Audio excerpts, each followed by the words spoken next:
Oi, meu nome é Shona, e essa história aconteceu comigo há alguns meses. Nunca estive tão apavorada. O que começou como uma tentativa de liberdade se tornou um pesadelo. Tudo começou quando meu pai se separou da minha mãe e mudamos de um bairro muito legal para um subúrbio meio cafona. E isso foi apenas o começo. Para piorar as coisas, eu tive que mudar de escola e deixar todos os meus amigos para trás. Nunca me senti tão miserável na minha vida toda. Olhando para trás, acho que fui muito egoísta, mas eu estava com raiva porque as coisas mudaram tanto. Foi quando eu decidi fugir. Eu tinha quase 17 anos e sentia que eu podia ter meu próprio caminho pelo mundo. Eu iria para Nova York e arranjaria um emprego. Tudo seria tão fácil. Assim eu pensei. Quão ingênua eu podia ser. Assim que me acomodasse, deixaria minha mãe saber e poderia ajudá-la um pouco.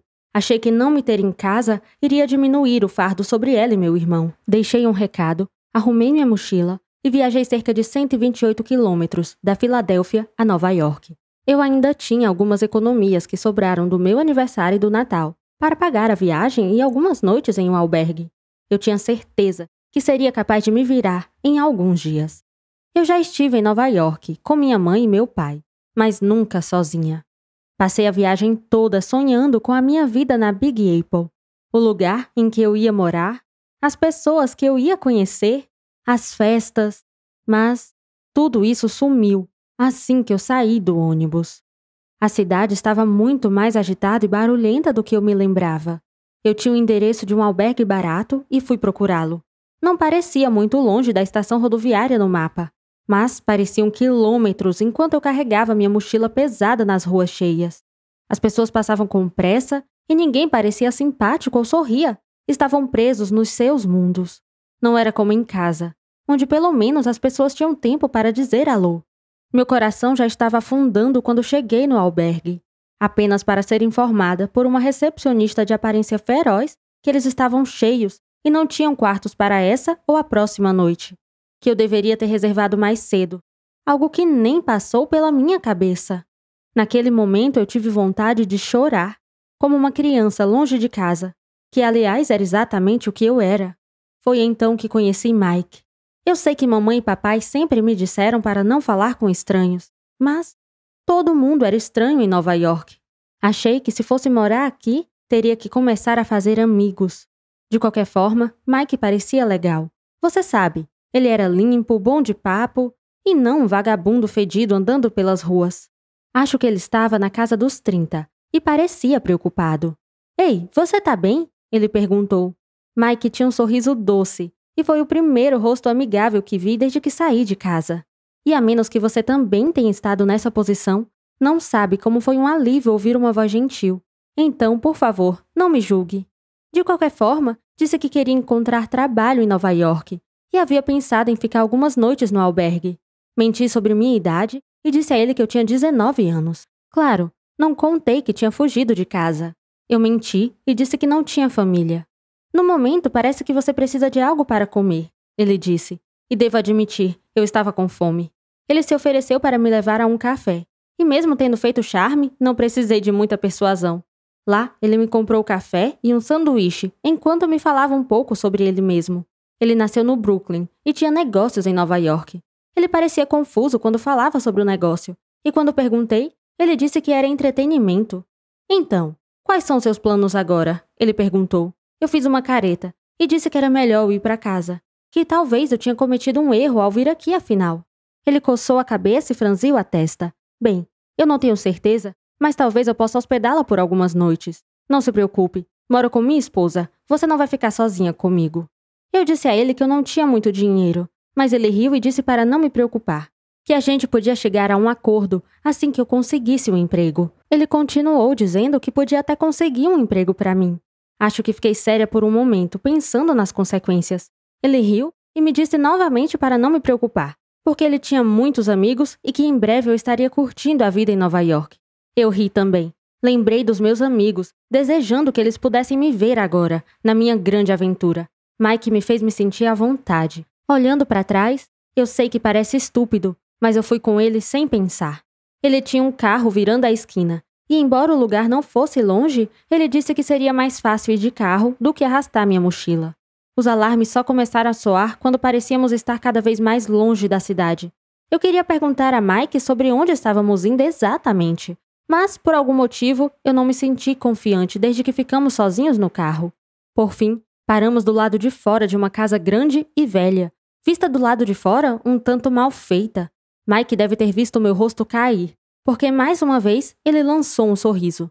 Não parece muito por fora, mas não se preocupe. É melhor por dentro. Ainda temos muito o que fazer na casa. O que ele estava dizendo fazia sentido para mim. E sem pensar mais, eu o segui para dentro. Não sei porquê, mas quando a porta principal bateu atrás de nós e Mike trancou a porta, eu senti um pequeno arrepio passar por mim.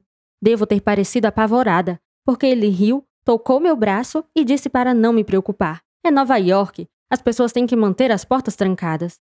Eu sorri, mas eu não me senti muito à vontade. Era tudo estéril por dentro, paredes e portas brancas e um carpete bege indefinível. O tipo de lugar que não possui características identificáveis. Aqui em cima, disse Mike, apontando para a escada. Embora a essa altura meu coração estivesse batendo forte, fiz o que mandaram. Eu me sentia perdida e não tinha controle de nada. Não vi, nem ouvi mais ninguém no prédio. Mas Mike destrancou uma porta branca no topo da escada e me conduziu para dentro. Ele acendeu uma luz e a primeira coisa que notei foi que não tinha janelas. Era um quarto modesto, com as mesmas paredes brancas e clínicas. No meio do quarto tinha uma cama de solteiro, uma cômoda e um pequeno guarda-roupa. Espero que esteja tudo bem, Mike acrescentou alegremente. Mas agora, seu sorriso estava sinistro e tudo o que eu pude fazer foi concordar. Parece que você precisa de um descanso. Vou deixar você fazer a mochila e relaxar. Eu preciso sair, mas já volto. O banheiro fica na segunda porta. Vai ficar bem? Eu acenei, então ele saiu. Eu o ouvi descer as escadas e sair pela porta da frente, trancando quando ele estava saindo. Corri para o meu celular. Tinha 3 chamadas perdidas e uma mensagem da minha mãe. Nunca quis tanto que minha família estivesse aqui na minha vida. Eu rapidamente disquei o número da mamãe, mas o sinal estava fraco, e depois de alguns toques agudos, o sinal foi cortado. Eu entrei em pânico, estava trancada na casa de um estranho por um homem que eu mal conhecia. Meu quarto não tinha nenhum meio visível de fuga, e eu tinha a sensação de ser a única pessoa ali. Corri para o banheiro, era limpo e funcional, mas sem janela. Havia mais 2 portas no andar de cima. Tentei abrir e estavam trancadas. Eu li tantas histórias sobre serial killer que minha mente começou a surtar. Ele vai me matar quando voltar para casa, pensei. Provavelmente me estuprar e depois me matar. Pior ainda, ele vai me torturar por dias e depois me matar lentamente. Comecei a chorar enquanto descia correndo as escadas e tentei a porta principal, trancada. Tentei todas as portas que vi, mas também estavam trancadas. Eu mal conseguia respirar. Estava tão nervosa que comecei a entrar em pânico. Eu tinha que pensar em algo para quando ele voltasse. Tentei meu celular, mas estava sem sinal. Se eu pudesse voltar 24 horas, estaria segura em casa. Eu teria feito qualquer coisa para estar com minha mãe e meu irmão. Sentei na cama, tentando pensar em como escapar quando eu vi o carro retornando. É isso, pensei comigo. É aqui que tudo acaba. Vou acabar sendo capa de jornais. Uma daquelas infelizes encontradas numa cova rasa em algum lugar. Eu estava em um frenesi tão grande que pensei que fosse desmaiar. Ouvi a chave dele na fechadura, a porta se abrindo e o rangido na escada quando ele se aproximou. Eu vi quando a maçaneta girou e ele ficou lá, me dando um sorriso sinistro. Em suas mãos, ele segurava uma grande sacola, provavelmente cheia de ferramentas para a minha morte. Não aguentei e corri para ele gritando: "Por favor, me deixe ir! Por favor, me deixe ir!"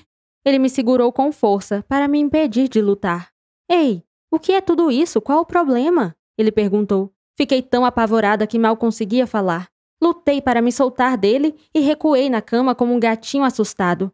Foi então que eu vi a porta se abrir no andar de baixo e uma voz feminina gritar: "Você está em casa, Mike?" Estou tão aliviada em ouvir outra voz. Uma jovem enfiou a cabeça pela porta. "Oi, eu sou a Jane, esposa de Mike. Você deve ser a Shona. Mike ligou para dizer que você ficaria alguns dias. Agora, o que diabos tem de errado?" Jane olhou de mim para Mike e vice-versa. Mike deu de ombros. "Eu não sei", disse ele. "Eu só fui buscar para a Shona itens pessoais, para ela se sentir melhor. Quando voltei, ela começou a chorar." Jane trouxe a bolsa e sentou do meu lado na cama. O que eu tinha imaginado que seriam instrumentos malignos da minha morte Era uma escova de dente, desodorante e até um banho de espuma. É então que eu começo a chorar de novo, principalmente de alívio e me sentindo uma boba. Foi aí que contei a verdade para Jane e Mike, que eu só tinha 17 anos, fugi de casa e eu queria voltar. Não disse a Mike que pensei que ele era um serial killer. Ele estava genuinamente apenas sendo um homem gentil. Eu não queria incomodá-lo. Ainda assim, não posso dizer o alívio que foi voltar para casa. Mike me deixou usar o telefone da sua casa para entrar em contato com papai, que veio imediatamente me buscar. Mamãe e papai ficaram com raiva de mim por fugir, mas aprendi a lição. Eu poderia facilmente ter colocado minha vida em perigo, confiando em um estranho. Ainda há noites em que acordo suando frio do meu pesadelo em Nova York, onde estou trancada, numa casa estranha, com um homem estranho e sem meios de escapar. Você já esteve em uma situação assustadora? Você já pensou que estava em perigo real? Fique à vontade para compartilhar nos comentários abaixo e não esqueça de se inscrever em nosso canal.